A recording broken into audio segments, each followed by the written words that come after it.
or doesn't make sense, please let me know. All right, so we're going to talk about social media engagement. Now, this is not a high level social media training, which means we're not going to go over analytics and all those data points, because I do not want to overwhelm anyone here. I want you to fall in love with the social media process and engagement versus being overly consumed with the data points. I don't remember the name. I remember it was hot at like the peak of the pandemic, or, you know, Tiger King, right? Lion King, Tiger King. Everybody on Facebook in the world was talking about Tiger King. So that was word of mouth. So you want people to be talking about your Netflix series, which is you. Okay. So when we talk about content, creating that Netflix series. So I'm gonna stop sharing for a second so we could do a little bit more talking. Okay, because I want to really dive into the whole Netflix series concept. Here's some things that you should be mindful of. All the social media platforms have devalued business accounts. And what I mean by that is there was once upon a time where you could be a business and like flood the platforms with your content. Why should people buy you, buy this, do business with you? But there was a big legal battle and huff and puff, because the platforms were meant to be for social users, for social engagement, interaction between people. So as an individual, your personal accounts weigh so much more than any business account that you have. So I'm going to be talking about content through that lens of you as yourself. You're the personal brand that you need to focus on developing. I'm just by a show of emojis, does everyone understand personal brand? You are a business, you are a personal brand.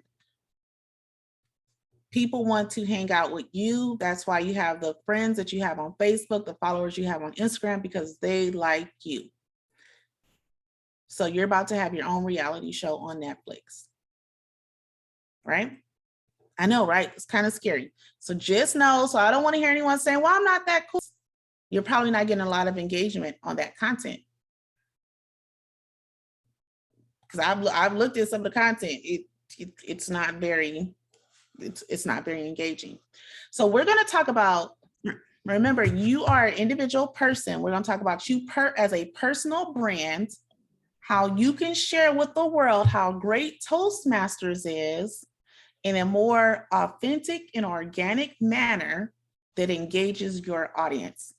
If that sounds like something you're interested in, please give me an emoji of a thumbs up, a clap, a smiley face, happy face, something, because we need, the engagement is the key. Okay, so, all right, great.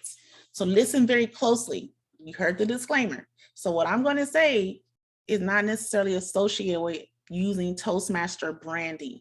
You're going to use yourself as a person to get people inspired and have a strong desire to check out what your Toastmasters has to offer.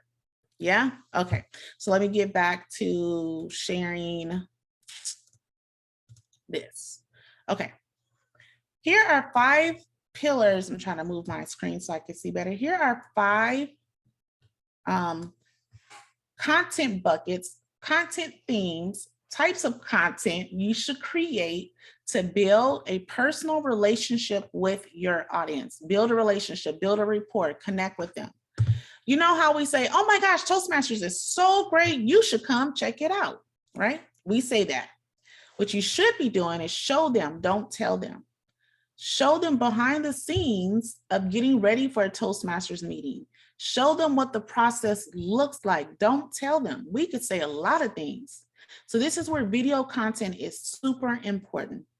If you are preparing for a speech, okay, or you're preparing for any of the roles in a meeting, then you should get out your handy dandy cell phone. That's actually all you need, either a cell phone or an iPad or some type of tablet. You do not need, filming equipment or anything of that nature. Get out your handy dandy phone, film yourself preparing for a meeting. Maybe that's getting your word of the day cards. Maybe you're thinking of table topics. Maybe you're running through your script for your speech. Film yourself getting ready for your Toastmasters meeting and post that. Okay. So whatever it is, whatever element of Toastmasters, please capture the behind the scenes or elements of an actual meeting. The fun part, you talking, because also I want to be mindful. Don't just film people if you didn't get to throw out some random time numbers. So say you know you have 10 minutes worth of a video that you want to share. I would do only 1 minute blocks. That's the series. Remember how we said the Netflix series? That's 10 episodes. Okay. So people know, and you should, in your caption, you should say part 1. And so that way people know, oh, this is part 1. I like this. I want to come back for part 2. So this is what I'm saying. You want to make it binge worthy. You want people to know that this is a series of videos. This is come back for more of it. Okay. So whether it's a picture post, a video post, or a caption post, make sure you let people know this is a series of it and make sure it's good. Okay, thank you. All right. All right. So transformational. Show your own before and after. Sorry, I need to put in. Show your own before and after. You could share someone else's, but this will not connect with your audience. So let's think we're going to use something not so serious. Weight loss. You know, maybe someone's selling a pill, a tea, or whatever, right? And they show someone else's before and after picture. So let's talk about Canva real quick. Canva is a great graphic designing tool, videos. It still does not trump editing and creating the content in the platform. So know that whenever you take something off the platform, you're reducing the value some, versus when it's created in the platform, the value soars and the platform wants to help you out by pushing this out to more people. You can use all the third parties you want. There's nothing wrong with that. Just know that doing so, you reduce your value of where that post is going to go some, okay? All right, so one of the number 4 is why it matters. In your language to your audience, don't use, especially when we're talking about Toastmasters, don't use heavy Toastmaster language. Your audience who's never been to Toastmasters don't understand nothing about that. And quite honestly, they're probably gonna think you're weird. Have you ever, and I'm gonna talk about myself, so forgive me if I'm going to offend someone else, but I'm making reference to myself. For those who may know me, I used to sell Mary Kay. Okay. If you've seen people who might be in, you know, we have a certain language in Mary Kay, in the Mary Kay world. So you guys are like, oh, here come that Mary Kay lady again, talking about this snap.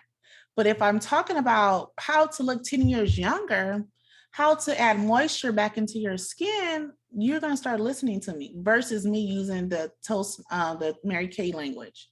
So use language that's friendly to an audience that knows nothing about Toastmasters. If we're talking about table topics and we're the table topics master, they're like, what? But if you say, man, I've worked on my impromptu speaking skills so that when I go to networking events, I can communicate confidently.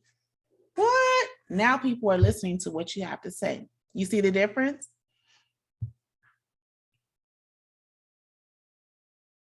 Okay. Then I see the question. I'm not very tech savvy, so I wonder, do you post these in your general feed or your Toastmasters page? Okay. Because again, Facebook is actually the first one. You might see pictures of my kids, but very rarely. I will talk about my kids, but not necessarily, you know, versus if it's like a private account and it's only my family and friends. And of course, you're gonna see the birthday parties and all those things. But because I choose to operate with public accounts because my social media is lead generating for me, then I minimize how much of my personal life that involves like my family. I minimize that. So I don't give away too many details. Okay. Yeah. So Leo, so whenever you're doing anything, and I'm going to show you guys my social media, I'm going to give you some examples so you can see. Just bust out your phone. Most phones these days have really great cameras. So bust out. Quiet quitting is saying, I'm not going to do that anymore. I'm going to do my job, but I'm just going to do my job. Yeah. I'm going to establish boundaries where you can't come at 4:55 and say, I need this report done by 5. No. You know, so. Yes. But also you suggested something that was really positive there, trying to show them how to be productive with their time and manage it, et cetera, et cetera. Very Right. good. Exactly. So we're not, when I say focus on trending things, it's not necessarily, think of how you can do a positive spin. We don't need to reiterate the negativity, because that's not what Toastmasters is about. We want to showcase how we can pivot a situation and provide people with tactical skills and interventions that they can actually use in their life. So that also goes down to the quality and the topics of speeches. Now, I know everyone can select their own speech, but if you really want to be intentional about shifting the vibe of the meeting and bringing in people, I would say have a conversation with your members on how can we select topics, speech topics that have real value to people.